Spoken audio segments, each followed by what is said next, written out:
বিশ্বনবীর সাহাবারা একবার সফরে বেরোলেন। সফরে বেরিয়ে হঠাৎ দেখলেন মরুভূমির মাঝখানে কিছু লোক জটলা পাকিয়ে রেখেছে, একটা লোক শুয়ে আছে। আবু সাঈদ আল খুদরি ছিলেন ওই সফরের লিডার। বললেন, কি হয়েছে?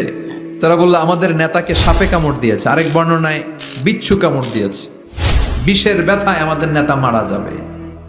তারা নানা ধরনের বৈদ্যরাজ কবিরাজদেরকে এনে মন্ত্র পড়াচ্ছিল, সবাই মন্ত্র পড়ছিল, ছু মন্তর ছু, কালিকুত্তার ঘু।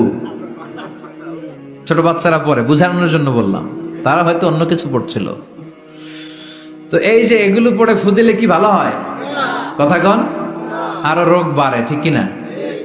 বাচ্চার হাতে 2টা, গলায় 3টা, কোমরে 4টা, এগুলোর ওজনেই তো বাচ্চা অসুস্থ হয়ে যাবে। কথা বুঝতে পেরেছেন? আবার কোমরে লাগায়, এটারে কি বলে? কাইতন। কি কয়? তাগা। চাচাই বলতেছে তাগা। তাগা টাগা লাগাবেন না, সূরা ফাতিহা পড়ে আজকে থেকে ফু দিতে হবে। আমার মাইকের আওয়াজ নিশ্চয়ই শহরের অনেক দূর যাচ্ছে, মায়েরা বোনেরা শুনে রাখবেন, অসুস্থ আপনি সূরা ফাতিহা পড়ে ফু দেন। বিশ্বনবী রাতের বেলায় বিছানায় যাওয়ার আগে সকাল সন্ধ্যা 3 কুল পড়ে হাতে ফু দিতেন, এরকম 2 হাতটা একসাথে করে এখানে ফু দিয়ে মাথা থেকে শুরু করে মেসেজ করতেন পা পর্যন্ত, দেহের যতটুকু জায়গা যায়।